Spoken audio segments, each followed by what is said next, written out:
ഒരു പ്രമുഖ വ്യക്തിത്വം. വടക്കാഞ്ചേരി ജ്ഞാനാശ്രമത്തിലെ വിരജാനന്ദ തീർത്ഥസ്വാമികൾ അദ്ദേഹം ഇന്ന് രാവിലെ സമാധിയായി. അദ്ദേഹം മലപ്പുറം ജില്ലയിലാണ്. ശ്രീധരൻ മാഷ് എന്നാണ് പൂർവ്വനാമം.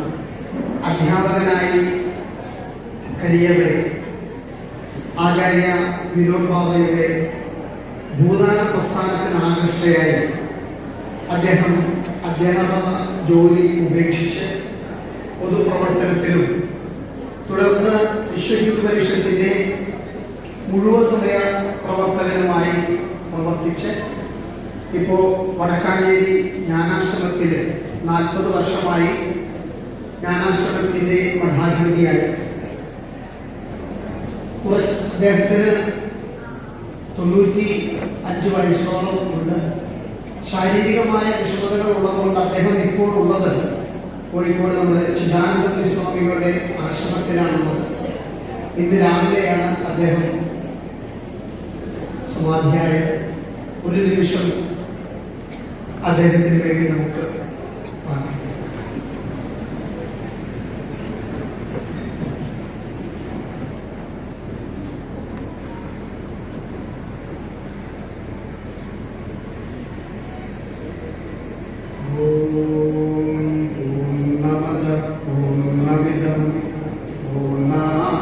പൂർണ്ണമുദച്യതേ പൂർണ്ണസ്യ പൂർണ്ണമാദായ പൂർണ്ണമേവാവശിഷ്യതേ.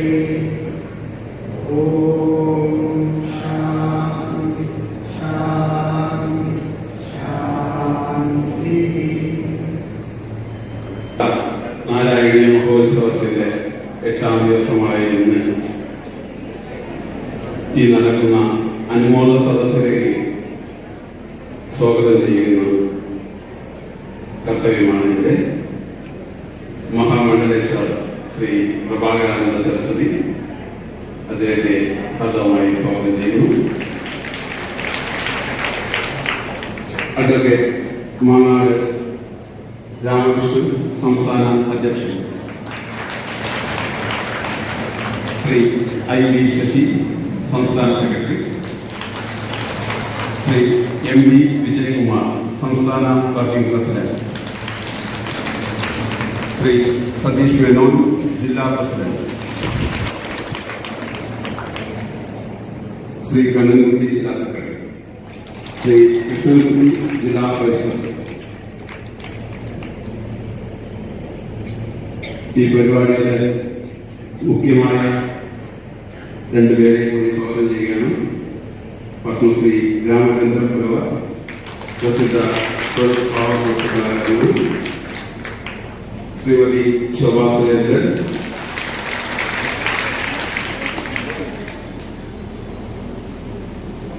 തിരുവനന്തപുരം സംയോജകനായ സുധി. മറ്റ് ഈ പരിപാടിയിൽ പങ്കെടുക്കുന്ന എല്ലാവർക്കും സ്വാഗതം പറഞ്ഞുകൊണ്ട് ഈ പരിപാടിയുടെ വിഷയാവതരണത്തിനായി സംസ്ഥാന ജനറൽ സെക്രട്ടറി IV ശശി ക്ഷണിക്കുന്നു. ശ്രീമതി ശോഭാ സുരേന്ദ്രൻ അവർ, പത്മശ്രീ രാമചന്ദ്ര പുലവർ, ശ്രീ മാങ്ങാട് രാമകൃഷ്ണൻ അവർ, മറ്റു വേദിയിലെ വിശിഷ്ട വ്യക്തിത്വങ്ങളെ, സദസ്സിലെ സജ്ജനങ്ങളെ, നാരായണീയ ഭക്തരെ, ഏവർക്കും വിനീത നമസ്കാരം. അഖില ഭാരത നാരായണീയ മഹോത്സവ സമിതിയുടെ 2024 നാരായണീയ മഹോത്സവത്തിൽ നാരായണീയ സേവാ പുരസ്കാരം ഈ വർഷം നമ്മൾ കൊല്ലങ്കോട് നാരായണീയ മഹോത്സവം ആഘോഷിക്കുമ്പോൾ കൊല്ലങ്കോട് സ്വദേശി പ്രസിദ്ധ എല്ലാ രംഗങ്ങളിലും, സാമൂഹിക രംഗങ്ങളിലും, ഹൈന്ദവ ജാഗരണ രംഗങ്ങളിലൊക്കെ നിറഞ്ഞ സാന്നിധ്യത്തോടുകൂടി അതിലേറെ ഒരു നിമിത്തം പോലെ ചുമതല ഏറ്റെടുത്ത് പ്രവർത്തിച്ച കൊല്ലങ്കോട് സ്വദേശിയായ ഹരിമേനോൻ ചാമപ്പറമ്പിൽ അദ്ദേഹത്തെയാണ് 2024 നമ്മുടെ നാരായണീയ സേവാ പുരസ്കാരം നമ്മൾ ഈ സദസ്സിൽ വെച്ച് നൽകാൻ പോകുന്നത്. ഈ പുരസ്കാര സഭയിൽ അദ്ദേഹത്തെ കുറിച്ച് നേരത്തെ പറഞ്ഞ അദ്ദേഹം നമ്മുടെ അഖില ഭാരത നാരായണ മഹോത്സവയുടെ ചെയർമാൻ സ്ഥാനത്തേക്ക് ഇരിക്കണം എന്ന് പറഞ്ഞ് ഇതിന്റെ പ്രവർത്തകർ അദ്ദേഹത്തെ കാണാൻ പോയി. അപ്പൊ അദ്ദേഹം പറഞ്ഞു, എനിക്ക് തിരക്കുണ്ട്, അതുകൊണ്ട് എനിക്ക് സാധ്യമല്ല, നമ്മളെ പറഞ്ഞ് ഒഴിവാക്കി. എന്നാൽ ഭഗവാന്റെ നിയോഗം എന്നല്ലാതെ എനിക്ക് പറയാൻ, നമ്മളോട് തിരക്കാണെന്ന് പറഞ്ഞ ഹരിമേനോൻജി അദ്ദേഹത്തിന്റെ ഇപ്പോഴത്തെ തിരക്ക് നാരായണ മഹോത്സവത്തിലാണ്. ഞാൻ എനിക്ക് മറ്റു കാര്യങ്ങൾക്ക് ഇടപെടാൻ കഴിയില്ല എന്നാണ് അദ്ദേഹം മറ്റുള്ള അദ്ദേഹത്തിന്റെ പാർട്ട്ണർമാരോടൊക്കെ ബിസിനസ് പാർട്ട്ണർമാരോടൊക്കെ പറഞ്ഞിട്ടുള്ളത്. അപ്പൊ സദാസമയവും നമുക്കറിയാം, ഭക്ഷണം കഴിച്ചോ, കഴിക്കുകയും എന്തിനും എന്താണ് കുറവ്, അടുക്കളയിലോ അല്ലെങ്കിൽ ഇവിടെ ഡൽഹിയിലോ കുറവ് കണ്ടെത്തി ഭഗവാനായിട്ട് നമുക്ക് അദ്ദേഹത്തിൻ്റെ നിയോഗം പോലെ അദ്ദേഹം ആ പദത്തിലേക്ക് വരികയും ആത്മാർത്ഥമായി അതിനുവേണ്ടി പ്രവർത്തിക്കുകയും ചെയ്തു എന്ന് മാത്രമല്ല, അദ്ദേഹം ഇന്ന് പല രംഗങ്ങളിലും സാമൂഹിക രംഗത്താണ് നമുക്ക് ഈ പ്രവർത്തനങ്ങളിൽ അദ്ദേഹം വിരാജിക്കുന്നത്. നാം ഹിന്ദു എന്ന പ്രവർത്തിക്കുന്ന സംഘടനയിൽ നിരവധി ക്ഷേത്രങ്ങളെ പുനരുദ്ധരിക്കുക എന്ന ഉദ്ദേശത്തോടുകൂടി ഒരു സംഘടനയാണ് നാം ഹിന്ദു. അതിനെ ചുറ്റാൻ ഇരിക്കുന്ന ഒരു പ്രധാനപ്പെട്ട ഒരു പ്രവർത്തകനാണ്. അതേപോലെ തന്നെ ഹിന്ദു കമ്മ്യൂണിറ്റിയിലെ ഒട്ടനവധി ആളുകളെ പുറത്തിറക്കിക്കൊണ്ട് ഒരു ശൃംഖല, വ്യവസായ രംഗത്ത് അതുപോലെ കച്ചവട രംഗങ്ങളിലൊക്കെ ഉള്ള ശൃംഖലയ്ക്ക് വേണ്ടിയുള്ള ഹിന്ദു എക്കണോമിക് ഫോറം എന്ന സംഘടനയുടെ മുഖ്യ പ്രവർത്തകനാണ് അദ്ദേഹം. ദേശഭക്ത എന്ന സംഘടന തമിഴ്നാട്ടിലെ, ആ സംഘടനയുടെ നേരത്തെ TH പോലുള്ള പ്രമുഖർ തുടങ്ങിയ സംഘടന, ആ സംഘടനയുടെ ചുക്കാൻ ഇദ്ദേഹമാണ്. ഈ ദേശഭക്ത എന്ന സംഘടനയുടെ കാര്യങ്ങളായിട്ട് അദ്ദേഹം മുന്നോട്ട് പോകുന്നത്. പിന്നെ നമുക്കെല്ലാവർക്കും അറിയാം, ഇവിടെ പാലക്കാട് ഈ കൊല്ലങ്കോട് അല്ലെങ്കിൽ വടക്കൻ പ്രദേശങ്ങളിലൊക്കെ നിരവധി ക്ഷേത്രങ്ങളിൽ അദ്ദേഹം എന്ത് കാര്യത്തിനും സഹായങ്ങൾ, ക്ഷേത്രോദ്ധാരണത്തിനും അതിൻ്റെ പുരോഗതിക്ക് വേണ്ടി അക്ഷീണം പ്രയത്നിക്കുന്ന ഒരു വ്യക്തിത്വമാണ് ശ്രീ ഹരിമേനോൻജി. അതേപോലെ തന്നെ ടാറ്റ എൻട്രിയിലെ ഇലക്ഷനുമായൊക്കെ ബന്ധപ്പെട്ട് ഒട്ടനവധി പുതിയ പുതിയ കാര്യങ്ങൾ ടാറ്റ എൻട്രിയിൽ അദ്ദേഹം വരാൻ പോകുന്ന കാര്യങ്ങളിൽ ഇലക്ഷനൊക്കെ വേണ്ടി അദ്ദേഹത്തിൻ്റെ കാര്യങ്ങൾ ആസൂത്രണം ചെയ്തിട്ടുണ്ട്. അത് കേരള ജനതയ്ക്ക് ഭാവിയിൽ അതിന് ഗുണം കിട്ടും എന്നുള്ളതിന് യാതൊരു തർക്കവുമില്ല. അദ്ദേഹം പ്രധാനമായും മോദി സീറോസ് ലിമിറ്റഡ് എന്ന സ്ഥാപനത്തിൻ്റെ ലീഡിംഗ് മാനേജറാണ്. അതേപോലെ തന്നെ കുവൈറ്റിൽ പ്രവർത്തിക്കുന്ന വ്യവഹാരി 60ഓളം കമ്പനികളെ ഏകോപിപ്പിച്ചുകൊണ്ടുള്ള വ്യവഹാരി കുവൈറ്റ് എന്നതിൻ്റെ കൊമേഴ്സ്യൽ ഡയറക്ടറാണ്. അതേപോലെ തന്നെ ടോപ്പിക് ടൗൺ കോയമ്പത്തൂർ അതിൻ്റെ മാനേജിംഗ് പാർട്ണറാണ്. റിയൽ എസ്റ്റേറ്റ്, ഓഹരി നിക്ഷേപം, അതുപോലെ തന്നെ ഫൈനാൻസ് ഫീൽഡുകളിലൊക്കെ അദ്ദേഹം ശ്രദ്ധ കൊടുത്ത് പ്രവർത്തിച്ചു വരുന്നു. അദ്ദേഹത്തിൻ്റെ മനസ്സിൻ്റെ മാതാവ് അമ്മ വിലാസിനി അമ്മയാണ്. ആ അമ്മ ഇവിടെ ഉണ്ട് എന്ന് തോന്നുന്നു. എല്ലാവർക്കും വേണ്ടി ആ അമ്മയുടെ പാദങ്ങളിൽ നമിക്കുന്നു. അദ്ദേഹത്തിന് 2 മക്കള്, അദ്ദേഹത്തിന്റെ സഹധർമ്മിണി ഷീല മേനോൻ, ഇവര് കോയമ്പത്തൂരാണ്. മക്കള് ശ്രുതി മേനോൻ, സിദ്ധാർത്ഥ മേനോൻ, ശ്രദ്ധ മേനോൻ, 3 മക്കളാണ് അദ്ദേഹത്തിനുള്ളത്. അദ്ദേഹം നമുക്ക് ഈ നാരായണ മഹോത്സവത്തിന്റെ വിജയത്തിന് മുഖ്യ കാരണക്കാരനായ അദ്ദേഹം ഈ ഒരു പുരസ്കാരത്തിന് നേടുമ്പോൾ ഭഗവാന്റെ ഇച്ഛ അനുസരിച്ച് ഇവിടെ വന്ന് പ്രവർത്തിക്കുകയും ഈ ഭഗവത് കാര്യം തമിഴ്നാട്ടിൽ പ്രത്യേകിച്ച് ബാംഗ്ലൂർ, കോയമ്പത്തൂർ കേന്ദ്രീകരിച്ച് ഒരു നാരായണ മഹോത്സവത്തിന് അദ്ദേഹത്തിന്റെ തലയിൽ പ്ലാൻ ചെയ്തിരിക്കുകയാണ്. അപ്പൊ അതുകൂടി ഈ അവസരത്തിൽ അദ്ദേഹത്തെ ഓർമ്മപ്പെടും. അദ്ദേഹത്തിന്റെ ആ ഒരു ആഗ്രഹത്തെ ഈ സദസ്സിന് മുമ്പിൽ ഞാൻ പിന്നെ ഓർമ്മപ്പെടുത്തുകയാണ്. നമുക്കെല്ലാവർക്കും ഒരുപക്ഷെ കോയമ്പത്തൂർ നാരായണ മഹോത്സവത്തിലേക്ക് പാരായണം ചെയ്യാൻ പോകേണ്ടതായിട്ട് വരും എന്നുകൂടി ഈ അവസരത്തിൽ പറഞ്ഞു. ഈ അദ്ദേഹത്തെ പൊന്നാട അണിയിച്ച് സ്വീകരിക്കുന്നത്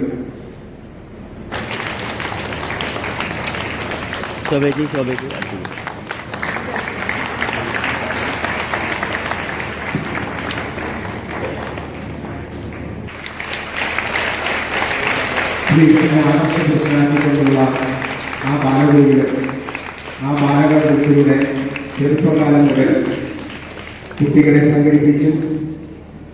അതേപോലെ തന്നെ ജന്മാഷ്ടമിയും സംഘടിപ്പിച്ചുകൊണ്ട് പ്രവർത്തന രംഗത്തേക്ക് വന്ന കേരളത്തിലെ ഇന്ന് പൊതുസമൂഹത്തിൽ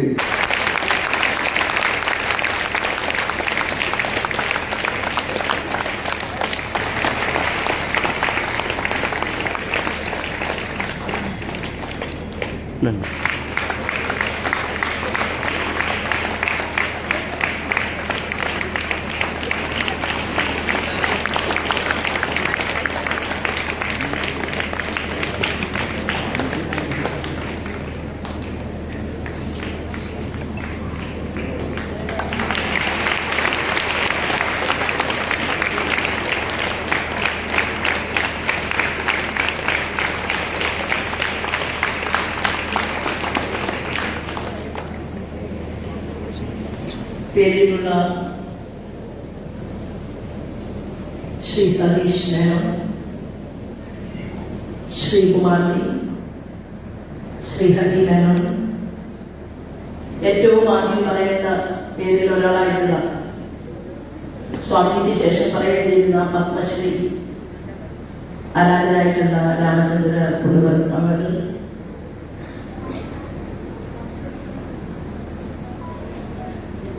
വിവിധ പേരുകാരുണ്ട്. പക്ഷേ എനിക്ക് എല്ലാവരുടെയും പേര് അറിയാത്തതുകൊണ്ട് നാരായണീയ സമിതിയുടെ അധ്യക്ഷൻ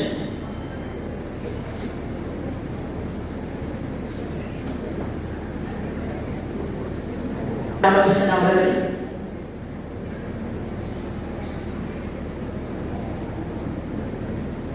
സംസ്ഥാന സെക്രട്ടറി ശ്രീ ശശി, ശ്രീ പി വിജയകുമാർ, ശ്രീ കണ്ണൻകുട്ടി,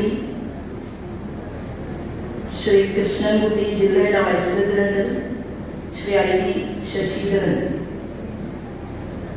വേദിയിലും സദസ്സിലുമുള്ള സ്നേഹനിധികളായിട്ടുള്ള സഹോദരി സഹോദരന്മാരെ, ഏവർക്കും ഹൃദയപൂർവ്വം നമസ്കാരം. നേരത്തെ സൂചിപ്പിച്ചതുപോലെ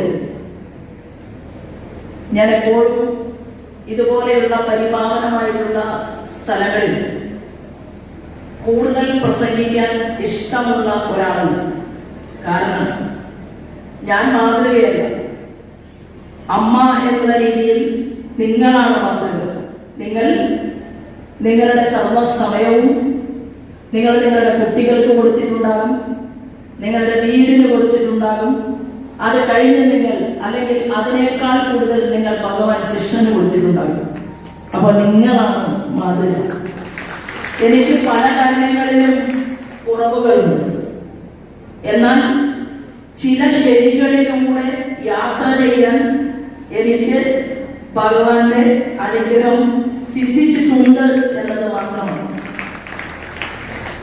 ഇവിടെ ഞാൻ ഈ പരിപാടിയിലേക്ക് വരാൻ കാരണം ആദരണീയനായിട്ടുള്ള ഹരിമേനോൻജിയാണ്. അദ്ദേഹം എനിക്ക് സ്വന്തം സഹോദര തുല്യനാണ്. ഞാൻ അദ്ദേഹത്തിൻ്റെ അമ്മ അവിടെ ഇരിക്കുന്നുണ്ട്. എത്രയോ സമയം രാഷ്ട്രീയ മണ്ഡലത്തിൽ ഞാൻ പ്രവർത്തിക്കുന്ന സമയത്ത് ഒരു വ്യക്തി എന്നുള്ള രീതിയിൽ ഞാൻ വേദനിക്കുമ്പോഴെല്ലാം ഹരിയേട്ടൻ പറയും, ഇപ്പൊ ശരിയാവും, ഇപ്പൊ ശരിയാവും. അപ്പൊ ഞാൻ അവസാനം ചോദിക്കും, എന്ന് ശരിയാവും? അപ്പോ അവിടെ ഹരിയേട്ടനെ ഞാൻ കണ്ടിട്ടുള്ളത് എന്റെ സഹോദരനായിട്ട്. എന്റെ സഹോദരനായിട്ടുള്ള ഹരിയേട്ടന് ഈ വേദിയിൽ ഒരാദരം നൽകുന്നു എന്ന് മനസ്സിലാക്കിയപ്പോ ആലപ്പുഴയിലെ നെഹ്റു ട്രോഫി വള്ളംകളിയെ ഉപേക്ഷിച്ചിട്ടാണ് ആലപ്പുഴ പാർലമെന്റിലെ സ്ഥാനാർത്ഥിയായി അവിടുത്തെ ജനങ്ങൾ എനിക്ക് വോട്ട് നൽകിയത്. എന്നാൽ ഭഗവാൻ കൃഷ്ണനേക്കാൾ വലുതല്ല എന്ത് നെഹ്റു ട്രോഫി എന്ന് വിശ്വസിക്കുന്ന ബാലഗോകുലത്തിലൂടെ കടന്നു വന്ന് കരുണാമുരളീധാര മനസ്സിനിറക്കുക കണ്ണ, ഗോകുലമണിയും മണിയും നീയേ, ഗോപികാഹൃതി നിറവും നീയേ, വൃന്ദാരണ്യ പൂക്കളിൽ നിറവും മണവും മധുവും നീയേ എന്നാണ് ബാലഗോകുലത്തിലൂടെ കുട്ടികൾക്ക് ക്ലാസ്സിൽ അന്ന് അതിന്റെ ഏറ്റവും രക്ഷാ കവചമായിട്ടുള്ള ജ്യേഷ്ഠ സഹോദരന്മാർ പാടി നൽകിയിട്ടുള്ളത് എന്നുള്ളതാണ്.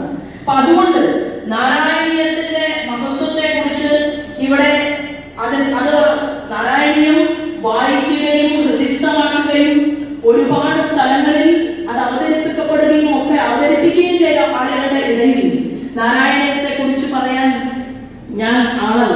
എന്നാൽ ആദ്യത്തെ ഒരു ശ്ലോകം അതെനിക്ക് നിങ്ങളുടെ മുന്നിൽ ചൊല്ലണം എന്ന് ആഗ്രഹമുണ്ടായി. അങ്ങനെ സംസ്കൃതം പഠിക്കാത്ത ആളായതുകൊണ്ട് അത് ഞാൻ എഴുതി കൊണ്ടുവന്നിരിക്കുകയാണ്. അതിങ്ങനെയാണ്: കാലദേശാവധിഭ്യ നിർമുക്തം നിത്യമുക്തം നിഗമശതസഹസ്രേണ നിർഭാസ്യമാനം അസ്പഷ്ടം ദൃഷ്ടമാത്രേ പുനരുരു പുരുഷാർത്ഥമേകം ബ്രഹ്മതത്വം എന്നാണ് പറയുന്നത്. തത്താവ് ഭാതി സാക്ഷാത് ഗുരുപവനപുരേ ഹന്തഭാഗ്യം ജനാനാം.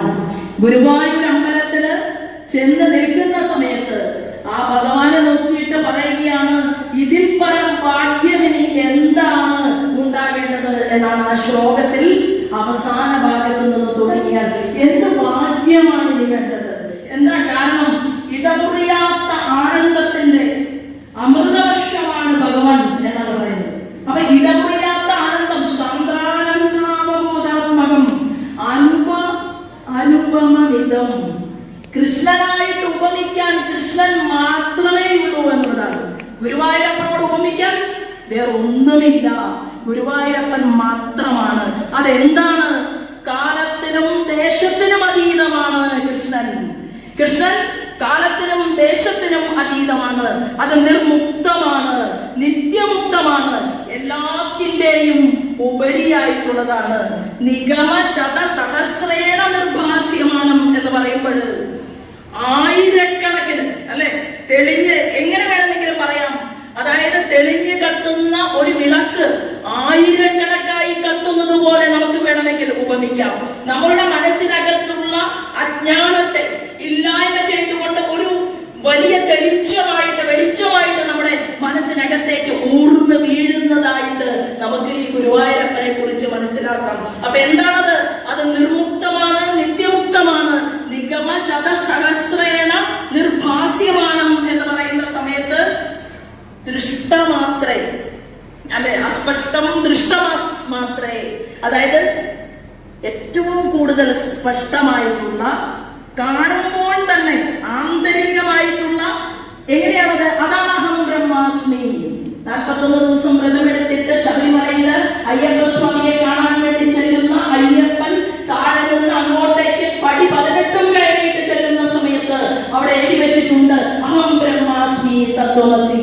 അഹം ബ്രഹ്മാസ്മിയാണ് ഗുരുവായൂരപ്പൻ.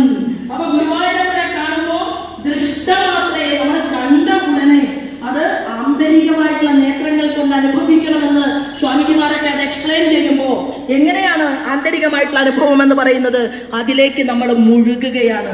എന്തുകൊണ്ടാണ് നാരായണീയം വായിക്കാൻ വേണ്ടി, നാരായണീയം ജപിക്കാൻ വേണ്ടി ഇത്രയും ആളുകൾക്ക് ഇവിടെ വരാൻ സാധിച്ചത്? കാരണം എന്താണ്? ഒരുപക്ഷെ നമ്മുടെ മനസ്സിനകത്ത് സാധാരണക്കാരായിട്ടുള്ള ഒരു വ്യക്തിക്ക് ഇവിടെ ഇരുന്ന ഒരാൾ മാല കെട്ടുന്നുണ്ട്. ആ മാല കെട്ടുന്ന വ്യക്തി ഞാൻ വരുന്ന സമയം മുതൽ സ്റ്റേജിനെ കുറിച്ച് ചിന്തിക്കുകയും സ്റ്റേജിൽ ആളുകളെ കാണുകയും, എന്നാൽ തന്റെ തുളസീതളങ്ങൾ കൊണ്ട് തന്റെ കൃഷ്ണന് കൊടുക്കാനുള്ള മാല കെട്ടിക്കൊണ്ടിരിക്കുന്നതിനിടയിൽ ആ മാലയ്ക്ക് ഭംഗിയുണ്ടോ, ആ മാലയുടെ വലിപ്പം ശരിയാണോ എന്ന് ഇടയ്ക്ക് പിടിച്ചു നോക്കുന്നത് ഞാൻ കണ്ടു. എന്താണത്? ആ മനസ്സിനകത്ത് കൃഷ്ണന് എനിക്ക് അർപ്പിക്കാനുള്ള മാല, അതിൽ പോലും ഒരു ലവലേശം പോലും വ്യത്യാസം ഉണ്ടാകരുത് എന്ന് ഇവിടെ ഇരിക്കുന്ന ഈ സഹോദരി തന്റെ തുളസീതളങ്ങൾ കൊണ്ട് മാല കെട്ടിക്കൊണ്ട് അവർ ചിന്തിക്കുകയാണ്. എന്താണ്?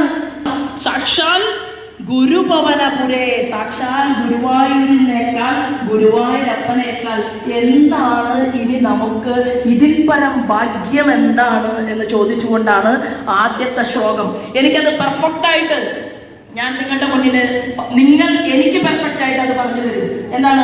ശോഭ പറഞ്ഞതിന് ചില ഭാഗങ്ങളിൽ വ്യത്യാസമുണ്ട് എന്ന് നിങ്ങൾ എനിക്ക് പറഞ്ഞു തരും. അപ്പൊ എന്താണ്? നിങ്ങൾ തന്നെയാണ് മാതൃക എന്ന് പറയുന്നത്. അപ്പൊ നാരായണീയത്തെ കുറിച്ച് പറയുമ്പോ എന്റെ മനസ്സിലേക്ക് ഓർമ്മ വരുന്നത് ഗുരുവിന്റെ വാഗരോഗം മാറ്റാൻ വേണ്ടിയിട്ട്, അല്ലെ? ഗുരുവിന്റെ വാഗരോഗം മാറ്റാൻ വേണ്ടിയിട്ട് പഴയകാലത്തൊക്കെ അങ്ങനെയാണ്. വാക്കിന് പെർഫെക്ഷൻ ഉണ്ടായിരുന്നു, പരിശുദ്ധി ഉണ്ടായിരുന്നു. ഒരാളോട് വാക്ക് പറഞ്ഞാൽ ആ വാക്ക് പാലിക്കാൻ അദ്ദേഹം സന്നദ്ധനായിരുന്നു. അതായിരുന്നു അന്നത്തെ കാലം എന്ന് പറയുന്നത്. ഇന്ന് പറയുകയും നാളെ ഉച്ച കഴിയുമ്പോഴേക്കും അത് മാറ്റി പറയുകയും ചെയ്യുന്ന പാരമ്പര്യം അതൊന്നും ഉണ്ടായിരുന്നില്ല.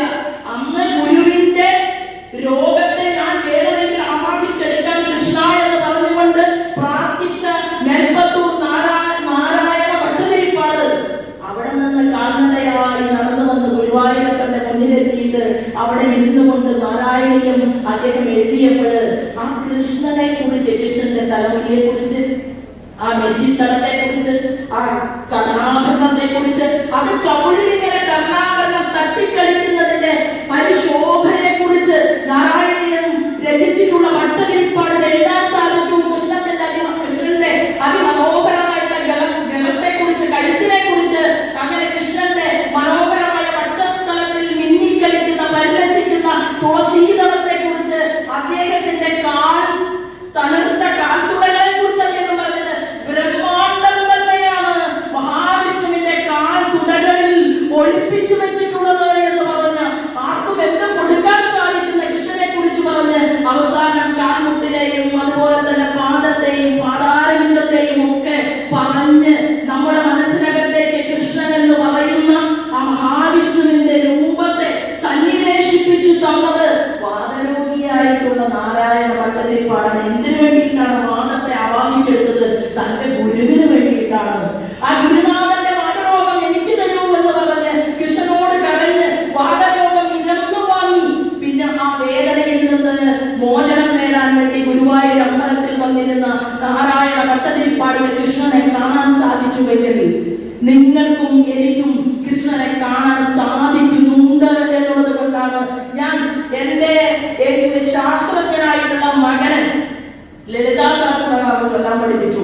അപ്പൊ പഠിപ്പിക്കുന്ന സമയത്ത് ശ്രീമാതാ ശ്രീ മഹാരാജ്ഞി ശ്രീമത് സിംഹാസനേശ്വരി എന്നുള്ള വരി ചൊല്ലിക്കൊടുത്ത സമയത്ത് അവൻ ചോദിച്ചു, ശ്രീമാതാ എന്താണ്? അപ്പൊ ഈ മാതാ എന്ന് പറഞ്ഞാൽ അതാണോ ദേവി എന്നവൻ സംശയം ചോദിക്കുകയുണ്ടായി എന്നോട്. അപ്പൊ എനിക്ക് സംസ്കൃതം കൂടുതലൊന്നും അറിയാതെ കൊണ്ട് ഞാൻ പറഞ്ഞു, ഹരികുട്ടൻ തൽക്കാലം ഞാൻ ചൊല്ലിത്തരുന്നത് ഏറ്റു ചൊല്ലിയാൽ മതി. എന്താണ്? കുട്ടികളുടെ കനത്ത ചോദ്യങ്ങൾക്ക് ഉത്തരം കൊടുക്കാൻ കിട്ടാതാകുമ്പോ നീ മാറിപ്പോടാ എന്ന് പറയും, അല്ലെങ്കിൽ നീ അവിടെ പോയി എന്ന് വായിക്കടാ എന്ന് പറയും. എന്നാൽ ലളിതാ സഹസ്രനാമം വായിക്കാനും ചിന്മയ മിഷൻ സ്കൂളിൽ പഠിക്കാനും എന്റെ 2 കുട്ടികൾക്ക് സാധിച്ചു. ഞാൻ വിചാരിക്കുന്നത് അത് കൃഷ്ണന്റെ ലീലയാണ് എന്നാണ്. കാരണം എന്റെ വീട്ടിൽ നിന്ന് ബാലഗോകുലത്തിന്റെ ക്ലാസ് എടുക്കാൻ വേണ്ടി ഞാൻ നടന്നു പോയത് 9 കിലോമീറ്ററാണ്. 9 കിലോമീറ്റർ കാൽനടയായി എട്ടാം ക്ലാസ്സിൽ പഠിക്കുന്ന ഒരു പെൺകുട്ടിക്ക് കാടും മരങ്ങളും നിറഞ്ഞു നിൽക്കുന്ന ഒരു ഗ്രാമത്തിൽ നിന്ന് നടന്നു പോകുമ്പോ 8 കിലോമീറ്റർ കഴിഞ്ഞാൽ എന്റെ കൂട്ടുകാരനായിട്ടുള്ള സഹോദരൻ സുരേഷിനെ കിട്ടും. സുരേഷ് എനിക്ക് പിന്നെ തുണയാകും. ഞങ്ങൾ അവിടെ നിന്ന് വീണ്ടും നടക്കും. ഞങ്ങൾ നടക്കുന്നത് പൂമല എന്ന് പറയുന്ന വടക്കാഞ്ചേരിക്കടുത്തുള്ള ഒരു ഗ്രാമത്തിലേക്കാണ്. എങ്ങനെ അന്ന് നടന്നു, എങ്ങനെ പൂമലയിലെത്തി, എങ്ങനെയാണ് ബാലഗോകുലത്തിന്റെ ക്ലാസ് എടുത്തു, എങ്ങനെ അത്രയും ദിവസങ്ങൾ പട്ടിണി കിടന്നു എന്ന് ഞാൻ ആലോചിക്കുമ്പോൾ എനിക്ക് മനസ്സിലായിട്ടുള്ളത് ഈ ഇരിക്കുന്ന സാക്ഷാൽ ഗുരുവായൂരപ്പൻ തന്നെയാണ് അത് ചെയ്യിപ്പിക്കണം എന്ന് ആഗ്രഹിച്ചത്.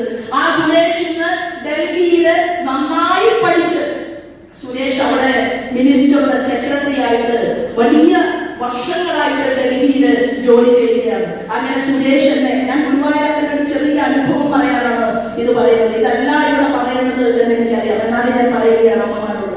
അങ്ങനെ അവിടെ ബാലഗോകുലത്തിന്റെ ഒരു വലിയ സദസ്സിന് എനിക്കൊരു സ്വീകരണം തരാൻ തീരുമാനിച്ചു. ആ സ്വീകരണം ഏറ്റുവാങ്ങാൻ വേണ്ടി ഞാൻ ചെന്ന സമയത്ത് ഞാൻ കണ്ട കാഴ്ച എന്ന് പറയുന്നത് ഗുരുവായൂരപ്പൻ ഇരിക്കുന്നത് എന്നേക്കാൾ ഉയരത്തിലാണ്. ഒരു വലിയ സ്റ്റേജിൽ അത് ഫാൻ ഇടേണ്ട ആവശ്യമില്ല. ഇത് എനിക്ക് സ്വതസിദ്ധമായിട്ടുള്ള ഏർപ്പാണ്. ഫാൻ ഇട്ടാൽ അറ്റൻഷൻ പോവും എന്നതാണ്. ഇതിങ്ങനെ ഒഴുകിക്കൊണ്ടിരിക്കും, അത് സാരമില്ല. അപ്പൊ അങ്ങനെ ഗുരുവായൂരപ്പൻ മുകളിൽ കയറിയിട്ടിരിക്കുകയാണ്. എനിക്ക് ഇങ്ങനെ ഉയർന്നു നിന്നിട്ട് മാലയിടേണ്ടി വന്നു. അപ്പോഴെനിക്ക് മനസ്സിലായി എന്താണെന്ന് ഓഫീസർ പറഞ്ഞത്, നീ വലിയ ദേശീയ എക്സിക്യൂട്ടീവ് മെമ്പറായിട്ട് സൗത്ത് ഇന്ത്യയിൽ നിന്ന് BJPയുടെ നേതാവായിട്ട് വന്നതായിരിക്കും. പക്ഷേ ഒരു കാര്യം മനസ്സിലാക്കണം, ബാലഗോകുലത്തിന്റെ സുരേഷും നീയും ചേർന്ന് തുളസിമാല കൊണ്ടുവന്ന് എന്റെ കഴുത്തിൽ അണിയിക്കുമ്പോ ഞാൻ താഴെ ഇരുന്നു. നിങ്ങൾ കുട്ടികളായിട്ട് താഴെ ഇരുന്നുവെങ്കിൽ നിങ്ങൾ ഉയരുമ്പോ അതിനേക്കാൾ ഉയരത്തിൽ ഇരുന്നു കൊണ്ട് നിങ്ങളെ ഞാൻ നിരീക്ഷിക്കുന്നുണ്ട് എന്നുള്ള സൂചനയാണ് കൃഷ്ണൻ എനിക്ക് നൽകിയത്. ഞാൻ ഇവിടേക്ക് വരുന്ന സമയത്ത്, ഇവിടെ ഹരിയാനോടൊപ്പം നടന്നു വരുമ്പോ അവിടെ പ്രാർത്ഥിക്കാൻ വേണ്ടി നിൽക്കുന്ന സമയത്ത് ഞാൻ 6 സിമ്പുള്ള ഒരു ബാഗ് വാങ്ങി ഈ ആലപ്പുഴ തെരഞ്ഞെടുപ്പില്. എന്തിനാണെന്ന് അറിയുമോ? എന്റെ കൂടെ ഇല്ല വാഹനം ഓടിക്കുന്ന, എന്റെ കാര്യങ്ങളൊക്കെ നോക്കുന്ന ആളോട് അമ്പലത്തിൽ കയറിയിട്ട് നമസ്കാരം പറയുമ്പോ അല്ലെങ്കിൽ ദക്ഷിണ നമുക്ക് പ്രസാദം തരുമ്പോ ദക്ഷിണ കൊടുക്കാനായിട്ട് എന്റെ കൂടെയുള്ള ആള് പേഴ്സ് തുറന്ന ചെറിയ പൈസ മാത്രം എടുത്ത് എനിക്ക് തരികയാണ്. അപ്പൊ അതെനിക്ക് ഭയങ്കര വിഷമുണ്ടായി. അപ്പോ വലിയ വലിയ ആളുകളൊക്കെ, പണ്ഡിതന്മാരൊക്കെ, കാരണം എന്താണ്, എന്തുകൊണ്ടാണ് ബ്രാഹ്മണനെ നമ്മൾ ഇത്ര കൂടുതൽ സ്നേഹിക്കുന്നത്? ബ്രാഹ്മണൻ എന്ന് പറഞ്ഞാൽ എന്താണ്? കാരണം പുലർച്ചെ ഏറ്റവും നേരത്തെ എണീറ്റ് 60 വയസ്സും 65 വയസ്സുമുള്ള ഒരു വൃദ്ധനോ വൃദ്ധയോ എന്നെ പോലെയുള്ള ആളുകൾ ചെയ്യുന്നതിന്റെ എത്രയോ ഇരട്ടി ജോലി അവർ ഈ സമൂഹത്തിന് വേണ്ടി ചെയ്യുകയാണ്. എന്തിനു വേണ്ടിയിട്ടാണ്? അവർ കൃഷ്ണാർപ്പണമായിട്ടും ദേവീയർപ്പണമായിട്ടും അവർ പ്രവർത്തിക്കുന്ന സമയത്ത് ആ മനുഷ്യനാണ് ഈ ക്ഷേത്രത്തിന്റെ ചൈതന്യത്തെ നിലനിർത്താൻ വേണ്ടിയിട്ട് സഹായിക്കുന്ന വ്യക്തി എന്നതുകൊണ്ട് ഞാൻ എന്ത് തീരുമാനിച്ചു? ഹരിയേട്ടൻ അറിയുമെന്നല്ല, ഹരിയേട്ടൻ ആലപ്പുഴയില് ഏതാണ്ട് ഒരു 50-45 ദിവസത്തോളം ഞങ്ങളുടെ കൂട്ടത്തിലുണ്ടായിരുന്നു. ചില സമയങ്ങളിൽ പ്രസംഗമായ ഹരിയേട്ടൻ എന്നെ പഠിപ്പിച്ചു നൽകിയിട്ടുണ്ട്. അതുകൊണ്ട് ആലപ്പുഴയിൽ നിന്നല്ല, ഞാൻ കേരളത്തിന്റെ ഏത് കോണിലാണെങ്കിലും ഒരു പരിപാടിയിൽ പങ്കെടുക്കണമെന്ന് പറഞ്ഞ് എന്നെ ആധികാരികമായി ഹരിയേട്ടൻ വിളിച്ചാൽ എനിക്ക് എത്താൻ സാധിക്കുമെങ്കിൽ, ഭഗവാൻ അനുഗ്രഹിക്കുമെങ്കിൽ അവിടെ എത്തും എന്നുള്ളതാണ്. അങ്ങനെ എന്നോടൊപ്പം ഹരിയേട്ടനൊക്കെ വേറെ വേറെ സ്ഥലങ്ങളിൽ ഇരുന്നുകൊണ്ട് പ്രവർത്തിക്കുന്നുണ്ട്. അങ്ങനെ ഞാൻ 6 സിപ്പുള്ള ഒരു ബാഗ് വാങ്ങി. ഒരു സിപ്പിനൊക്കെ 50 രൂപ, 100, 200, 500 അങ്ങനെ ഈ ബാഗിൽ നമ്മൾ വെക്കും. എന്നാൽ പ്രോട്ടോകോൾ തുടങ്ങിക്കഴിഞ്ഞാൽ നമ്മൾ ആർക്കും ദക്ഷിണ കൊടുക്കാൻ പാടില്ല. ദക്ഷിണ കൊടുക്കുന്നത് ആരെങ്കിലും കണ്ട് ഫോട്ടോ എടുത്തു കഴിഞ്ഞാൽ അത് ഇലക്ഷൻ പ്രചരണത്തിന് അല്ലെങ്കിൽ ഇലക്ഷന് വിരുദ്ധമായിട്ടുള്ള ഒരു പ്രവർത്തനമാണ്. അതുവരെ അങ്ങനെ ഒരു ബാഗും സിപ്പും ഒക്കെ ഉണ്ടായിട്ട് ഗുരുവായൂരപ്പൻ ഞാൻ ഇവിടെ വന്ന് ഇറങ്ങിയപ്പോ ആ ബാഗ് എടുക്കാൻ എനിക്ക് മറന്നു. 50 രൂപ എന്റെ കയ്യിലില്ല. ഇവിടെ അദ്ദേഹം എനിക്ക് പ്രസാദം തന്നു. പ്രസാദം തന്നപ്പോ ഞാൻ ചുറ്റും നോക്കി. അപ്പോ ഓടി അരവിന്ദം വന്നു, ദക്ഷിണ കൊടുക്കാനുള്ള പൈസ തന്നു. അപ്പൊ എന്താ കൃഷ്ണൻ പറഞ്ഞത്? നിന്റെ കയ്യിൽ എത്ര ഒന്നാമതില്ല, ഇനി എത്രയുണ്ടെങ്കിലും ഇതൊന്നുമല്ല, പൈസയല്ല വലുത് എന്ന് ഓർമ്മപ്പെടുത്തിക്കൊണ്ടാണ് എന്നെ ഈ സ്റ്റേജിലേക്ക് ഭഗവാൻ കൃഷ്ണൻ സ്വീകരിച്ചത്. അങ്ങനെ ഞാൻ അവിടെ മനസ്സുരുക്കിക്കൊണ്ട് കൃഷ്ണ അദ്ദേഹത്തിന് ദക്ഷിണ കൊടുക്കാൻ കഴിയില്ലല്ലോ എന്ന് പ്രാർത്ഥിച്ചു കൊണ്ടിരിക്കുമ്പോഴാണ് ഇവിടെ ശ്ലോകം പദത്തിൽ അർത്ഥം പറയുകയാണ്, ഒരു പൂവോ ജലമോ എന്തു കൊടുത്താലും മതി എന്ന് കൃഷ്ണൻ എനിക്ക് മറുപടി നൽകുകയാണ് ഞാൻ സ്റ്റേജിലേക്ക് കയറുന്നതിന് മുൻപ്. അപ്പൊ എന്താണ് ഈ ചൈതന്യം, ഈ ബ്രഹ്മ മുഴുവൻ അഹം ബ്രഹ്മാസ്മി തത്വമസി എന്നുള്ള ഈ ചൈതന്യം നമ്മെ പഠിപ്പിക്കുന്നത് എല്ലാത്തിനും ഉപരിയാണ്. ലോകത്തെ വലിയ വലിയ ശാസ്ത്രജ്ഞന്മാർ ഒരുമിച്ചിരുന്നുകൊണ്ട് അവർ ചിന്തിച്ചു, എവിടെയാണ് പ്രോട്ടോൺ, ന്യൂട്രോൺ, ഇലക്ട്രോൺ ഇങ്ങനെ വിഭജിക്കപ്പെട്ട ഈ കണങ്ങളുടെ കൂട്ടത്തിൽ അല്ലെങ്കിൽ ലോകത്ത് എവിടെയാണ് ഏറ്റവും ചെറിയ കണമുള്ളത് എന്നതിനെ കുറിച്ച് റിസർച്ച് ചെയ്ത വർഷങ്ങൾ കഴിഞ്ഞപ്പോൾ മനസ്സിലാക്കി. എന്താണ്?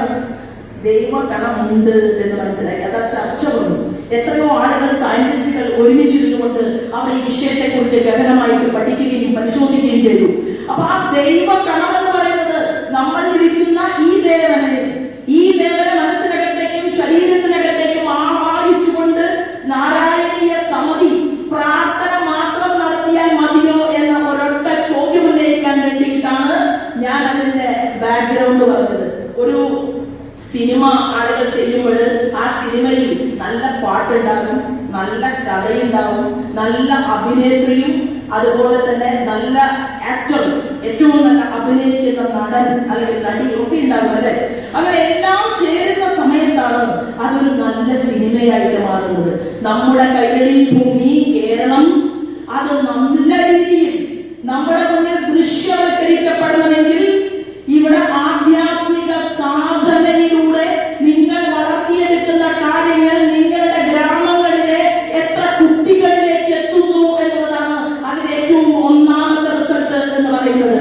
നിർഭാഗ്യവശാൽ ഹിന്ദു ഭവനങ്ങളിലെ കുട്ടികൾ ചോദിക്കുകയാണ്, അമ്മ നിങ്ങളുടെ കൃഷ്ണനൊക്കെ ഉണ്ടായിരുന്നോ എന്ന് ചോദിക്കുന്ന എത്രയോ കുട്ടികളെ കേരളത്തിൽ നമുക്ക് കാണാൻ സാധിക്കും. എന്നാൽ യേശുദേവൻ ഉണ്ടായിരുന്നോ എന്ന് ഒരു ക്രിസ്ത്യാനി കുട്ടിയും ചോദിക്കും എന്ന് ഞാൻ വിശ്വസിക്കുന്നില്ല. കാരണം എന്താണ്? അവരത് ചെറിയ പ്രായം മുതൽ പഠിപ്പിച്ചിട്ടുണ്ട്. നമുക്ക് ഇവിടെ 4 വേദങ്ങളുണ്ട്, പുരാണങ്ങളുണ്ട്, ഉപനിഷത്തുണ്ട്, നാരായണീയമുണ്ട്, ഭാഗവതമുണ്ട്, കുന്താനത്തിന്റെ ജ്ഞാനപ്പാനയുണ്ട്.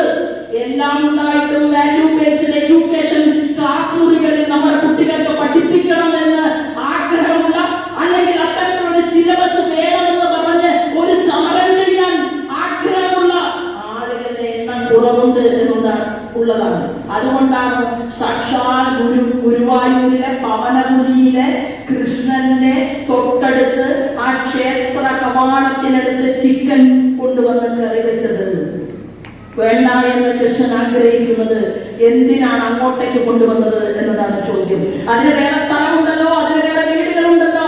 അപ്പൊ കൃഷ്ണനോട് അർപ്പണം ചെയ്തുകൊണ്ട് ജോലി ചെയ്യാൻ ബാധ്യതപ്പെട്ട ഒരു ബോർഡ് അവിടെ ഉണ്ടായിട്ട് ആ ബോർഡിലെ ചെയർമാനും ബോർഡിന്റെ മെമ്പർമാരോടും നമുക്കുള്ള നാരായണീയ സമിതിയിലെ അമ്മമാരുടെ ഊർജ്ജം എന്ന് പറയുന്നത്, ക്ഷേത്ര നഗരിയെ ശുദ്ധീകരിക്കാൻ നിങ്ങൾക്ക് സാധ്യമല്ലെങ്കിൽ നിങ്ങൾ രാജിവെച്ചു പോകണമെന്ന് നാരായണീയ സമിതിയിലെ അമ്മമാർക്ക് പറയേണ്ട സാഹചര്യം ഉണ്ടാകും. കാരണം നിങ്ങളാണ് പെർഫെക്ഷനുള്ള ആളുകൾ.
എന്താ വാർഡ് മെമ്പറായ കുഴപ്പം?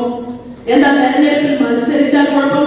ഏറ്റവും നല്ല ആളുകൾ പുറത്തിരിക്കുകയും അഴിമതി നടത്താൻ താല്പര്യമുള്ളവരെ അകത്ത് പറഞ്ഞയക്കണമെന്നും അവർ ഗ്രാമസഭയിൽ 2 വീടുള്ളവരെ 3ാമതൊരു വീട് കൊടുക്കണം, പാവപ്പെട്ട 2 സെന്റ് വീടില്ലാത്ത സാധാരണക്കാരന് വീട് കൊടുക്കാൻ സാഹചര്യം അവർ ഉണ്ടാക്കുന്നില്ലെങ്കിൽ എന്തേ നാരായണീയ സമിതിയിൽ പങ്കെടുക്കുന്ന നല്ല ആഗ്രഹമുള്ള നല്ല സ്വഭാവമുള്ള ഒരു സ്ത്രീക്ക് വാർഡ് മെമ്പറായിക്കൂടെ?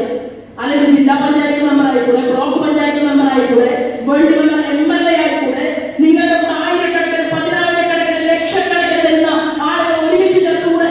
എന്നിട്ട് കേരളത്തിന്റെ നമ്മുടെ സംസ്ഥാനത്തിന്റെ ശ്രീകോവിലായിട്ടുള്ള ആ ശ്രീകോവിലിനകത്ത് എന്തുകൊണ്ട് ഒരു കൃഷ്ണഭക്തയ്ക്ക് MLA ആയി എണീറ്റ് നിന്നിട്ട് പറഞ്ഞുകൂടെ ഞങ്ങൾക്ക് ഇന്ന ആവശ്യങ്ങളുണ്ട്, ഞങ്ങളുടെ അവകാശങ്ങൾ ഞങ്ങൾക്ക് കൂടി സംരക്ഷിക്കണമെന്ന് പറഞ്ഞാൽ അത് പറഞ്ഞാൽ വർഗീയമായി, അത് പറഞ്ഞാൽ വർഗീയമാണ്.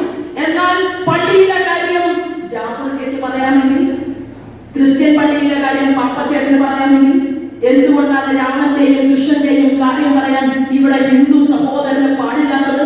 അതെന്തുകൊണ്ടാണ് പറയുമ്പോൾ സംഘടിക്കുമ്പോൾ അത് വർഗീയമായിട്ട് മാറ്റിമറിക്കുന്നത് എന്ന് കൂടി തീർച്ചയായിട്ടും സ്വാമിജിയുടെ സമക്ഷത്തിൽ ആ ചോദ്യം കൂടി ഞാൻ ഒരു എളിയ ഭക്ത എന്നുള്ള രീതിയിൽ ഞാൻ പറഞ്ഞത്. എന്റെ 24 മണിക്കൂറിലെ ബഹുഭൂരിപക്ഷം വരുന്ന സമയവും ഞാൻ പൊതുപ്രവർത്തനം ചെയ്യുന്ന ഒരാളാണ്. 9 തെരഞ്ഞെടുപ്പിൽ മത്സരിച്ചു. 9 തെരഞ്ഞെടുപ്പിൽ മത്സരിച്ച് തോറ്റിട്ടും വീണ്ടും ഇനി തെരഞ്ഞെടുപ്പിൽ മത്സരിക്കാൻ കൃഷ്ണനോട് പറയുകയാണ്, എന്താണ്, ഇനിയും മത്സരിക്കണം, ഇനിയും പ്രവർത്തിക്കണം. എനിക്ക് വലിയ ഒരു പോസ്റ്റ് എന്റെ അഖിലേന്ത്യാ തലത്തിലുള്ള ഏറ്റവും വലിയ 2 നേതാക്കന്മാർ നദ്ദാജിയും സന്തോഷിയും എന്നെ കഴിഞ്ഞ ദിവസം വിളിച്ചിട്ട് പറഞ്ഞു, ഒരു വലിയ പൊസിഷൻ ഇതാ, ഇതിലിരിക്കണം. അപ്പൊ ഞാൻ പറഞ്ഞു, സന്തോഷി, ഞാൻ മണലിത്ര എന്ന് പറയുന്ന ചെറിയൊരു ഗ്രാമത്തിലെ എഴുത്തും വായനയും അറിയാത്ത ഒരു അമ്മയുടെ മകളാണ്. അങ്ങനെയാണ് ഞാൻ ജനിച്ചു വളർന്നത്. അപ്പൊ എന്റെ അമ്മ കൂലിപ്പണിക്ക് പോകുന്ന ആളായിരുന്നു, കർഷക സ്ത്രീയായിരുന്നു. എനിക്ക് നിങ്ങൾ പറഞ്ഞ ഈ വലിയ പദവിയിൽ നല്ല അഡ്വക്കേറ്റുമാരെയോ റിട്ടയർഡ് ജഡ്ജിമാരോ അങ്ങനെയുള്ള ആളുകളൊക്കെ ഉണ്ടെങ്കിൽ വെച്ചോളൂ. എന്റെ താല്പര്യം എന്ന് പറയുന്നത് പാവപ്പെട്ട കൃഷിപ്പണി ചെയ്യുന്ന, റോഡിൽ ഒരു ഗതിയും പരഗതിയുമല്ലാതെ അലയുന്ന, അതുപോലെ തന്നെ പാവപ്പെട്ട നല്ല അമ്മമാർക്കുണ്ടായിട്ടുള്ള നല്ല മക്കളുടെ വിദ്യാഭ്യാസ മൂല്യങ്ങൾക്ക് വേണ്ടി ശബ്ദമുയർത്താൻ സാധിക്കുന്ന, എനിക്ക് മതിൽക്കെട്ടുകൾ ഇഷ്ടമേ അല്ല.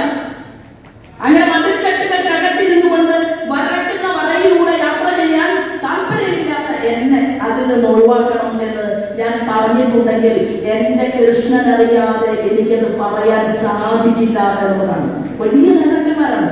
ആ വലിയ നേതാക്കന്മാരോട് അങ്ങനെ പറയാനുള്ള ഒരു തന്റേടം ഉണ്ടാകണമെങ്കിൽ അത് കൃഷ്ണൻ തന്നെയാണ് പറയിപ്പിച്ചത്. കാരണം എന്താണ്, കുരുക്ഷേത്ര യുദ്ധഭൂമിയിൽ ഭീഷ്മപിതാമഹരുടെ മുന്നിൽ വെച്ചുകൊണ്ട് പാഞ്ചാലിയുടെ വസ്ത്രാക്ഷേപം നടത്തിയപ്പോ ആ വസ്ത്രാക്ഷേപം നടത്തിയത് തെറ്റാണ് എന്ന് പറഞ്ഞ് ദുശാസനന്റെ കൈ പിടിച്ച് നിർത്താൻ ഭീഷ്മർക്ക് കരുത്തുണ്ടായിട്ടും സാധിക്കാതെ പോയത് ഏതെങ്കിലും ഒരു പ്രതിജ്ഞയുടെ ഭാഗമായിട്ടാണെങ്കിൽ അവിടെ നമ്മൾ കണ്ടത് അതേ ആ പ്രശ്നത്തിന്റെ കാരണക്കാരനായിട്ടുള്ള, അതിന്റെ കാരണക്കാരിൽ ഒരാളായിട്ടുള്ള ഭീഷ്മരെ അർജുനന് ഏറ്റുമുട്ടാൻ സാധിക്കാതെ ഭീഷ്മരുടെ മുന്നിൽ അർജുനൻ പതറിയപ്പോ എന്താണ്, കുരുക്ഷേത്ര യുദ്ധത്തിൽ ഒരു ആയുധം പോലും ഞാൻ കൈകൊണ്ട് തൊടില്ല എന്നാണ് ധർമ്മത്തിന്റെ മൂർത്തിമദ്ഭാവമായിട്ടുള്ള ധർമ്മപുത്രനോട് കൃഷ്ണൻ പറഞ്ഞത്. നിനക്ക് എന്നെ വേണമെങ്കിൽ ഞാൻ യുദ്ധഭൂമിയിൽ എന്നോടൊപ്പം നിൽക്കാം, എന്നാൽ എന്റെ കയ്യിൽ ഒരു ആയുധം പോലും ഉണ്ടാകില്ല എന്നാണ് ധർമ്മപുത്രനോട് പറഞ്ഞതെങ്കിൽ ആ ധർമ്മപുത്രൻ പറഞ്ഞു, കൃഷ്ണ, ഞങ്ങൾക്ക് ഒന്നും വേണ്ട, ആയുധവും വേണ്ട, ക്ഷൗരിപ്പടയും വേണ്ട, കാലാപ്പടയും വേണ്ട, നിന്നെ മാത്രം മതി കൃഷ്ണ എന്ന് പറഞ്ഞുകൊണ്ട് നമസ്കരിച്ച് ആ കൃഷ്ണൻ തേട്ടത്തിൽ വന്ന് അർജുനന്റെ വിശാല യോഗത്തെ മാറ്റാൻ വേണ്ടിയിട്ട് ഈ 18 ദിവസവും അതിന് കൃഷ്ണൻ പരിശ്രമിച്ചുവെങ്കിൽ അർജുനൻ തന്റെ മനസ്സിലങ്ങനെ ഭീഷ്മപിതാമഹരുമായിട്ട് യുദ്ധം ചെയ്യുമ്പോൾ പതറിപ്പോയപ്പോ കൃഷ്ണൻ ആ തേർത്തട്ടിൽ നിന്ന് താഴെ ഇറങ്ങാൻ തീരുമാനിച്ചു. കൃഷ്ണൻ തന്റെ കൈകളിലേക്ക് ആയുധം എടുക്കാൻ തീരുമാനിച്ചു. കൃഷ്ണന്റെ നോട്ടത്തിൽ നിന്ന് അർജുനന് മനസ്സിലായി, അർജുനൻ കൃത്യമായി യുദ്ധം ചെയ്തില്ലെങ്കിൽ അർജുനന്റെ കൃഷ്ണന്റെ വാക്ക് അത് കൃഷ്ണൻ മാറ്റിക്കൊണ്ട് അവിടെ ചില ആളുകളെ നിഗ്രഹിക്കാൻ വേണ്ടി ഭഗവാൻ കൃഷ്ണൻ മുന്നോട്ട് വരുമെന്ന് കൃഷ്ണൻ അർജുനനെ ധരിപ്പിച്ചപ്പോ അർജുനൻ നമസ്കരിച്ചുകൊണ്ട് പറഞ്ഞു, കൃഷ്ണ, കൃഷ്ണൻ അങ്ങയുടെ വാക്ക് മാറ്റുന്ന ഞാൻ യുദ്ധം ചെയ്യും.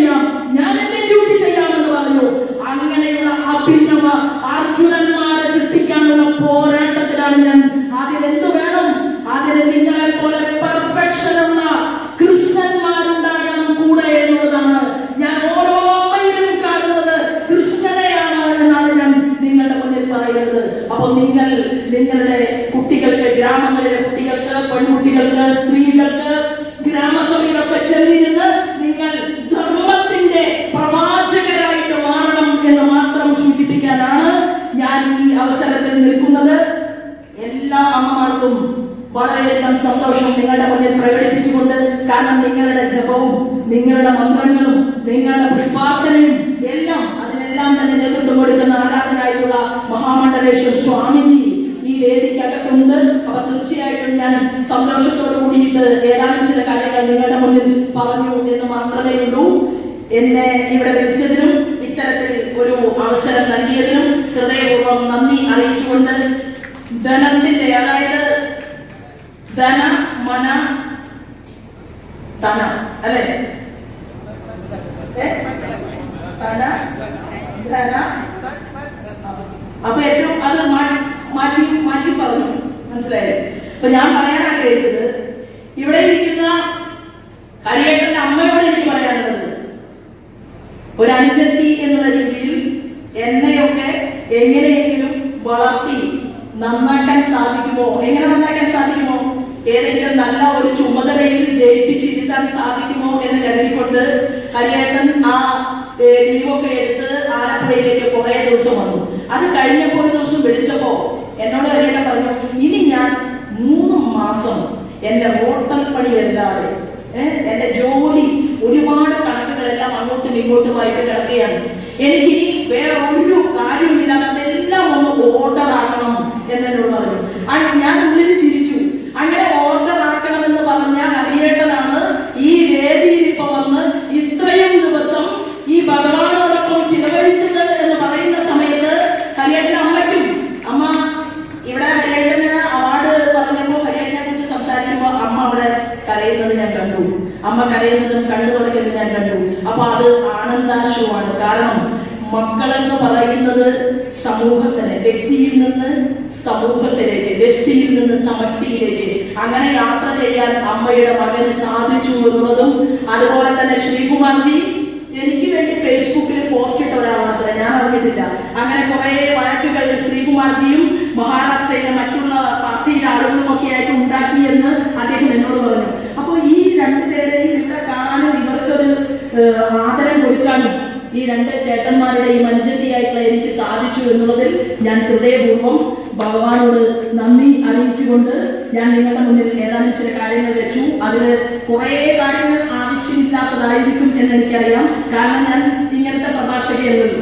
അപ്പോ എനിക്ക് എല്ലാവരോടും സ്നേഹവും, അതിനുപരി ഈ നാട്ടിലെ കാച്ചാംകുച്ചിയിലെ കൃഷ്ണ വിഗ്രഹം ഞാൻ ആദ്യമായിട്ട് കണ്ടത് ഹരിച്ചേട്ടന്റെ കൂടെ അവിടെ അമ്പലത്തിൽ പോയപ്പോഴാണ്. അപ്പോൾ വളരെ പ്രധാനപ്പെട്ട പാലക്കാടിലെ ആധ്യാത്മികതയുടെ കേന്ദ്രങ്ങളായിട്ടുള്ള ഒരുപാട് ക്ഷേത്രങ്ങൾ നമ്മുടെ നാട്ടിലുണ്ട്. ആ ക്ഷേത്രങ്ങളിലൂടെ എല്ലാം സഞ്ചരിക്കുന്നതോടൊപ്പം നമ്മുടെ സ്വാമിജി ചിന്മയാമിഷത്തെ തലപ്പത്തിരുന്നുകൊണ്ട് സ്വാമിജി നടത്തിയിട്ട് ഒരുപാട് പ്രവർത്തനങ്ങളുണ്ട്. എനിക്ക് ഇതിനു മുൻപ് പാലക്കാട് ചിന്മയാമിഷന്റെ നാരായണീയം വായിക്കുന്ന അമ്മമാരുടെ ഇടയിലേക്ക് ഒരു ക്ഷണം കിട്ടി. ആ ക്ഷണം കിട്ടിയപ്പോ ഞാൻ നാരായണീയത്തിന്റെ പുസ്തകം വെറുതെ കൈപ്പിടിച്ചു. എന്നോട് കൃഷ്ണൻ പറഞ്ഞു, അവിടെ ചെന്ന നാണക്കേടാവും, അവരവിടെ ഇരുന്ന് നാരായണീയം വായിക്കുന്നുണ്ടാവും, പുസ്തകം മര്യാദയ്ക്ക് കയ്യിൽ വെച്ചോ എന്ന് കൃഷ്ണൻ പറഞ്ഞു. അപ്പൊ ഞാൻ ചെല്ലുന്ന സമയത്ത് എന്നെ സ്വീകരിച്ചിരുത്തിയപ്പോ അവിടെ നാരായണീയം ഇങ്ങനെ വായിച്ചുകൊണ്ടിരിക്കുകയാണ്. അപ്പോ എന്നെ അവിടേക്കാണ് കൊണ്ടുപോയത്. അവിടെ ഇരുന്ന് താഴെ ഇരുന്ന് അമ്മമാരുടെ കൂടെ എന്റെ കയ്യിൽ പുസ്തകം ഉള്ളത് കൊണ്ട് ഞാൻ പുസ്തകം നോക്കിയിട്ട് ആ ശ്ലോകങ്ങളെല്ലാം അമ്മമാർ ചൊല്ലുന്നതിന്റെ കൂട്ടത്തില് ഞാൻ വായിച്ചു. അപ്പൊ അത് ഭഗവാൻ കണ്ടതല്ലേ. അപ്പൊ പറഞ്ഞു വന്നത്, നിങ്ങൾ ചെയ്യുന്ന ഈ പ്രവർത്തനങ്ങൾക്ക് ഒരു റിസൾട്ട് ഉണ്ടാകും. നമ്മുടെ നാടിനെ ഏറ്റവും വലിയ ഉയർച്ചയിലേക്ക് നയിക്കാൻ എന്റെ അമ്മമാരുടെ ജപമന്ത്രങ്ങൾ കൊണ്ട് സാധിക്കും. അതിനിയും അനശ്യൂതം മുന്നോട്ട് പോകട്ടെ എന്ന് പറഞ്ഞുകൊണ്ട് അതിന് നിങ്ങൾക്ക് എല്ലാവർക്കും ആയുരാരോഗ്യ സമ്പൽ സമൃദ്ധി ഉണ്ടാകട്ടെ എന്ന് പ്രാർത്ഥിച്ചുകൊണ്ട് ഞാൻ വാക്കുകൾ നിർത്തുന്നു. വന്ദേ മാതരം.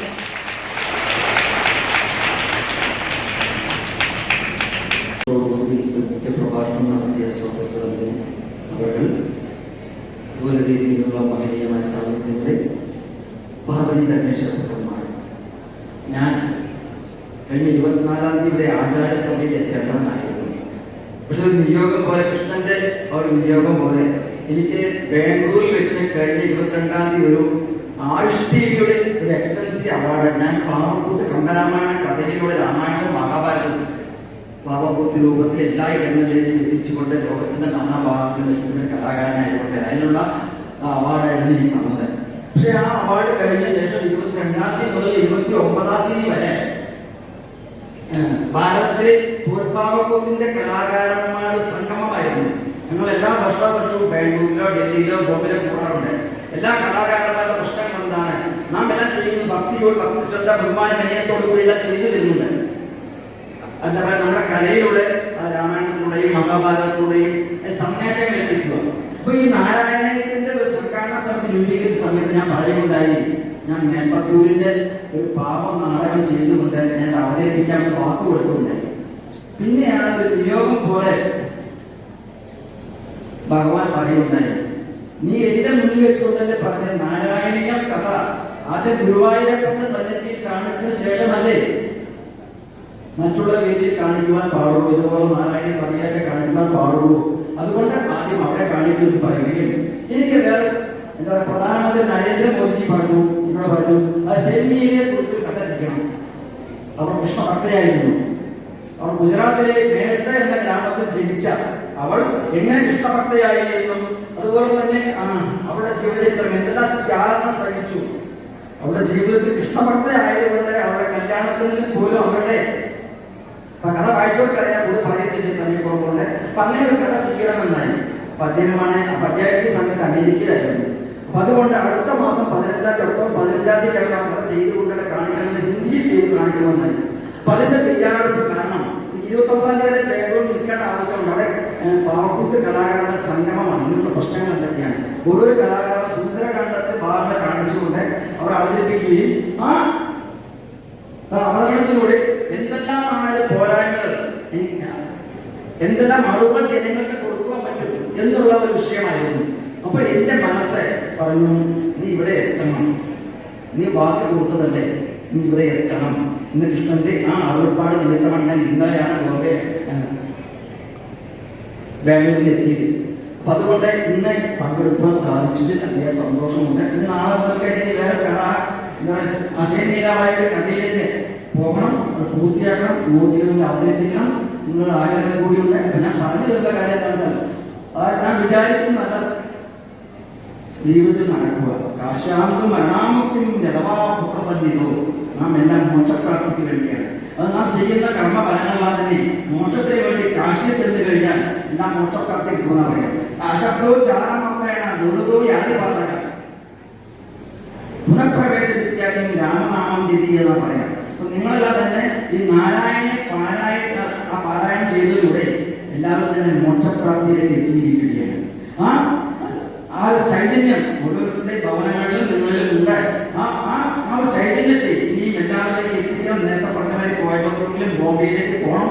ഞാനൊരു തോൽപ്പാവത്തിലെ കേരള ഒരു കലാകാരനായതുകൊണ്ട് എൻ്റെ 13 തലമുറകളായി 79 മുതൽ 49ഓളം വിദേശ രാജ്യങ്ങളിൽ പാവക്കൂത്ത് അവതരിപ്പിക്കാൻ താല്പര്യമുണ്ടായി. ഈ രാമായണ സംസ്കാരം, ഈ രാമായണം മഹാഭാരതം എന്നെ കാണിച്ചുകൊണ്ട് എത്തിക്കൊണ്ടുള്ള ഒരു സന്തോഷം, അതൊരു നിർബന്ധി, അത് പറഞ്ഞറിയിക്കാൻ സാധിക്കില്ല. മാത്രമല്ല ഞാൻ എന്താ പറയുക, അഹംഭാവം കൊണ്ട് പറയല്ല, എൻ്റെ 3 പുത്രന്മാര്, അതൊരു പുത്രിയാണ്. മൂത്ത പുത്രൻ രാജി പുലവരാണ്. ഈ രാജി പറഞ്ഞ പുതിയ കഥകളൊക്കെ ചെയ്യുന്നത്. അതേമാതിരി തന്നെ എൻ്റെ മോൾ വന്നു നാരായണ പാരായണത്തിലേക്ക് വന്നിരുന്നു.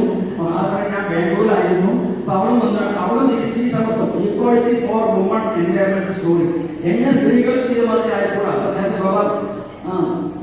മേഡം പറഞ്ഞാൽ എന്തുകൊണ്ട് നിങ്ങൾക്കും പഞ്ചായത്ത് തലത്തിലും വാർഡ് തലത്തിലും അതുപോലെ മെമ്പർമാരായിക്കൂടാ, എല്ലാം ആയിക്കൂടാ. അപ്പൊ ഞാൻ തോൽപ്പാവൂത്ത് സാധാരണ സ്ത്രീകൾക്ക് പ്രവേശനമില്ല.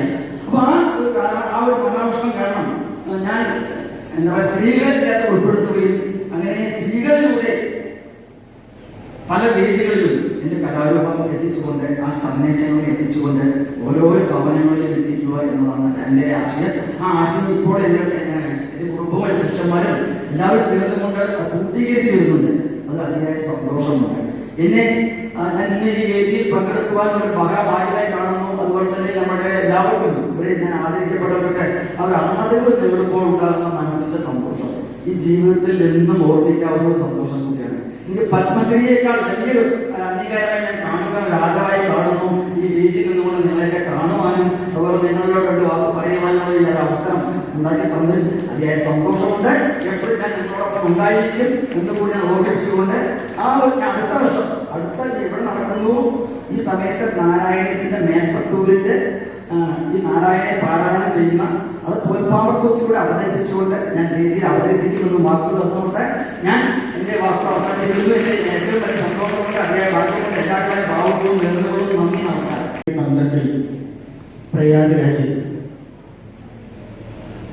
ഏറ്റവും ശ്രേഷ്ഠനായ അന്നത്തെ ഭാരതീയ ജനതാ പാർട്ടിയുടെ പ്രസിഡന്റ് അദ്ദേഹത്തിന്റെ നേതൃത്വത്തിൽ 4000-ലധികം സന്യാസി ശ്രേഷ്ഠന്മാർ ഒന്നിച്ച് 399 മഹാമണ്ഡലേശ്വരന്മാർ 400ാമത്തെ ഞാനാണ് തീരുമാനമെടുത്തു. പ്രധാനമന്ത്രി സ്ഥാനാർത്ഥി മോദിജി ആയിരിക്കണം. രാജ്നാഥ് സിംഗ് പ്രസിഡന്റായിരുന്നു. ഇദ്ദേഹത്തിന്റെ വലതും ഇടതുമായിട്ട് നിങ്ങളെല്ലാം ഇരിക്കുന്നത്. അത്തരത്തിൽ എടുത്ത സന്യാസിമാരുടെ തീരുമാനം പോലെ അഖില ഭാരതീയ നാരായണീയ മഹോത്സവ സമിതി കേരളത്തിലെ എല്ലാ സ്ത്രീകളുടെ പ്രതിനിധിയായി ഭാരതത്തിന്റെ കേന്ദ്ര മന്ത്രിസഭയിൽ ശോഭ ചേച്ചിയെ മിനിസ്റ്ററായിട്ട് നാമനിർദ്ദേശം ചെയ്യുന്നു. അടുത്ത പ്രാവശ്യം മന്ത്രിയോടുകൂടി നമുക്ക് ഇരിക്കാൻ സാധിക്കട്ടെ. ഈ നാരായണീയ പാരായണത്തിന്റെ ശക്തി മുഴുവനും നമുക്ക് ശോഭ ചേച്ചിയെ മന്ത്രിയാക്കാൻ നിങ്ങൾ തയ്യാറല്ലേ?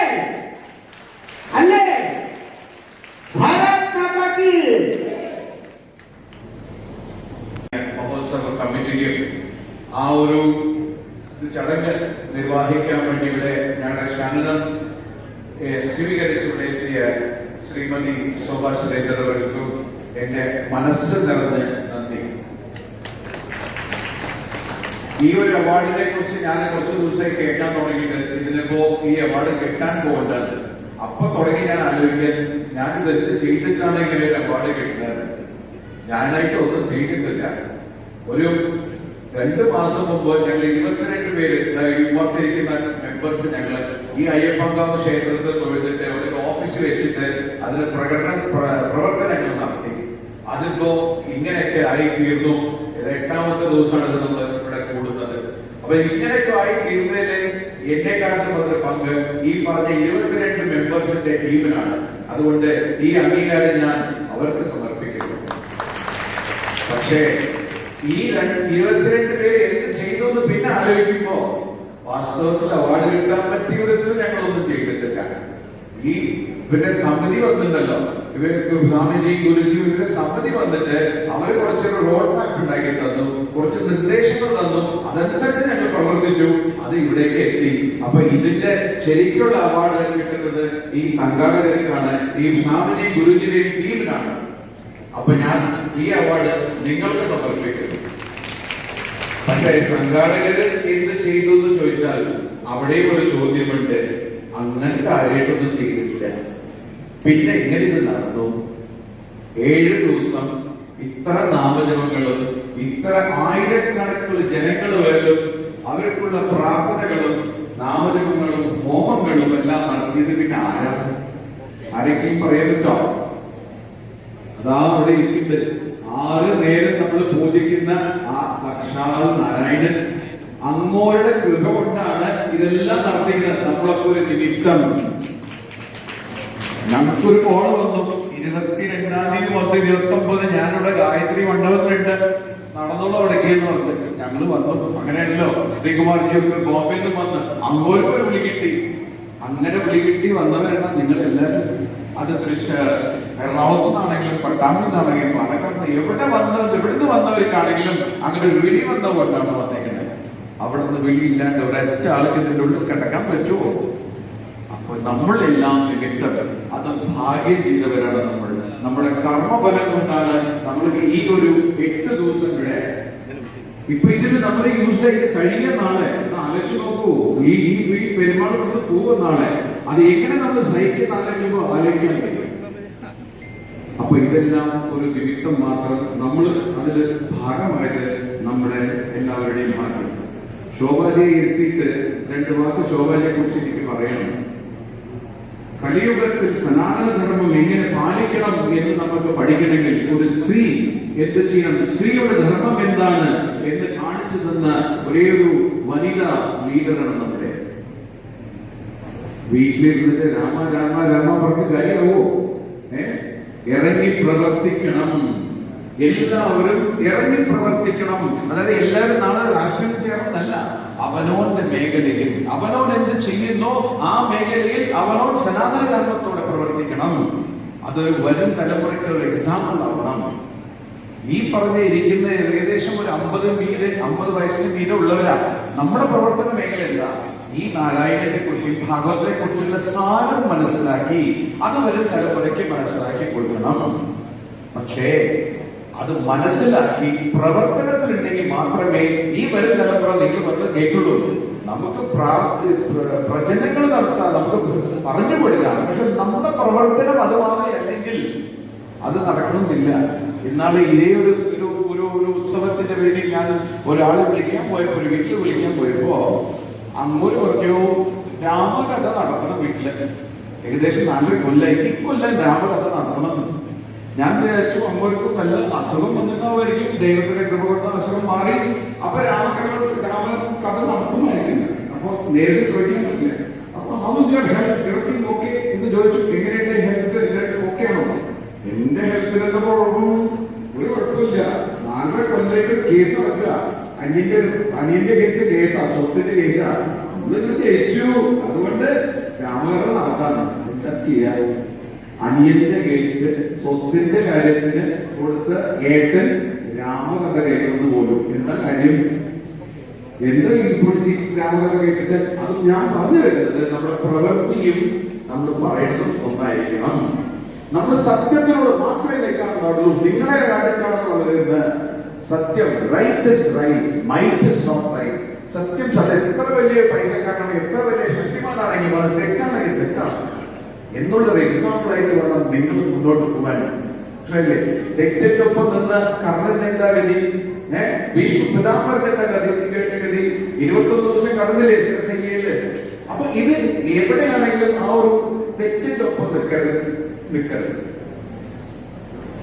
വളർത്തി വരുന്നത് നമ്മൾ എന്തിലും ഇടപെടില്ല, അങ്ങോട്ട് പോകണ്ട, ഇത് ചെയ്യണ്ട, ഇത് കഴിഞ്ഞാൽ നിങ്ങൾ വിചാരിച്ചിട്ട് വേണം നാട് നന്നാവാൻ എന്ന് പറഞ്ഞിട്ടാണ് നമ്മൾ കുട്ടികളെ വളർത്തുന്നത്. എങ്ങനെയാ നമ്മൾക്ക് ഒരു കഥ പറയുന്നത്? നമ്മുടെ കുട്ടിമാരെ ഒരു പാവപ്പെട്ട ഒരു ബ്രാഹ്മണൻ ഉണ്ടായിരുന്നു. പാവപ്പെട്ട ബ്രാഹ്മണന് 2 പാവപ്പെട്ട കുട്ടികളുണ്ടായിരുന്നു. ഈ അപ്പുത്തൻ പകുതി ജീവൻ കഴിയുന്നുണ്ട്. എന്തുകൊണ്ട് ടാറ്റാ ബിർള, അംബാനി, അദാനിയുടെ കഥ പറഞ്ഞു കൊടുക്കുന്നില്ല? എന്തുകൊണ്ട് കുട്ടികളെ ഉയർന്നു വരാൻ സമ്മതിക്കുന്നില്ല? എങ്ങനെ ഈ ഒരു ദുരുപയോഗ അംബാനി പറഞ്ഞതുപോലെ അത് വെറും ഒരു പെട്രോൾ പമ്പിൽ ഇത്രയും വലിയ സ്ഥാപനം ഉണ്ടാക്കി ലക്ഷോപലക്ഷം ജനങ്ങൾക്ക് ജോലി കൊടുത്തതും ലക്ഷം റുപ്യ ടാക്സ് കൊടുക്കുന്ന ഒരു മഹാനായ മനുഷ്യനാണ്. പക്ഷെ അപ്പോൾ അത് പറയാൻ പറ്റില്ല ക്യാപിറ്റലിസ്റ്റ് ബൂഷേ. പക്ഷെ ക്യാപിറ്റലിസ്റ്റ് ഇല്ലെങ്കിൽ സോഷ്യലിസ്റ്റ് എവിടെ നടക്കും? വരുമാനം ഉണ്ടെങ്കിലല്ലേ കൊടുക്കാൻ പറ്റുള്ളൂ. അപ്പോ വരുമാനം ഇല്ലാണ്ട് പറ്റില്ല. അപ്പൊ ക്യാപിറ്റലിസം നമ്മുടെ കുട്ടികളെ വളർത്തുന്നത് ആ രീതിയിലായിരിക്കണം. കുട്ടികൾ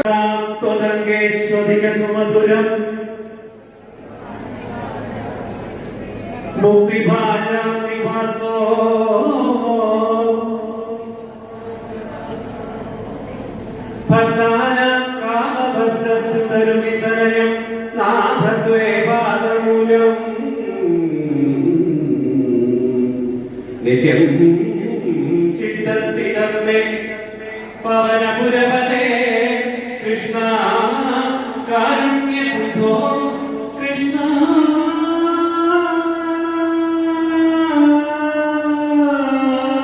കാരുണ്യ സിന്ധോ കൃപാ നിശേഷതാപാന പ്രതിശതു പരമാനന്ദ സന്തോഷ ലക്ഷ്മി പ്രതിശതു പരമാനന്ദ സന്തോഷ ലക്ഷ്മി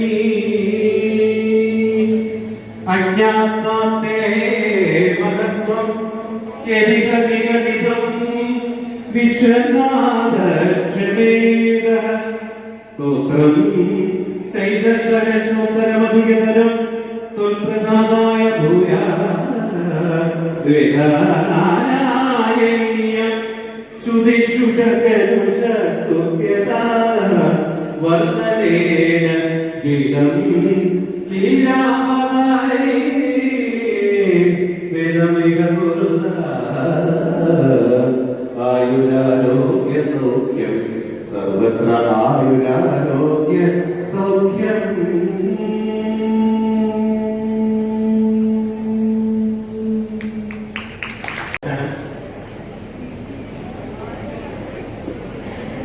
എല്ലാവർക്കും നന്ദി പറയുക എന്നുള്ളതാണ് ഇന്ന് കർത്തവ്യം. ആദ്യമായി പത്മശ്രീ രാമേന്ദ്രൻ സിദ്ധാർത്ഥ് തോൽപ്പാവത്തിന്റെ കലാകാരനാണ്. ഇദ്ദേഹം ഈ വേദിയെ അലങ്കരിച്ചത് നിങ്ങളോടെല്ലാം സംസാരിച്ചത് പ്രത്യേകം നന്ദി പറയുന്നു. അതുപോലെ തന്നെ നമുക്കെല്ലാം സുപരിചിതനും സുപരിചിതയായ ശോഭാ സുരേന്ദ്രൻ നമ്മളെല്ലാം സംസാരിപ്പിച്ച് നമ്മളോടെല്ലാം സംസാരിച്ച് നമ്മളെല്ലാം പ്രസിദ്ധിച്ച ശോഭാജിക്കും നാരായണ സൗന്ദര്യത്തിനും നിങ്ങളുടെ എല്ലാവരുടെയും പേരിൽ പ്രത്യേകം നന്ദി പറയുന്നു. ഈ വേദിയെ അലങ്കരിച്ച സ്വാമി പ്രഭാകരാനന്ദജി അദ്ദേഹത്തിനും അതുപോലെ തന്നെ നാരായണീയ മഹോത്സവ സമിതിയുടെ സംസ്ഥാന പ്രസിഡന്റ് മാങ്ങോട് രാമകൃഷ്ണ ചേട്ടനും സംസ്ഥാന ജനറൽ സെക്രട്ടറി IT ശശിയേട്ടൻ അതുപോലെ തന്നെ സംസ്ഥാന വർക്കിംഗ് പ്രസിഡന്റ് MP വിജയകുമാർ, ജില്ലാ സെക്രട്ടറി സതീഷ് മേനോൻ, അതുപോലെ തന്നെ മറ്റെല്ലാവർക്കും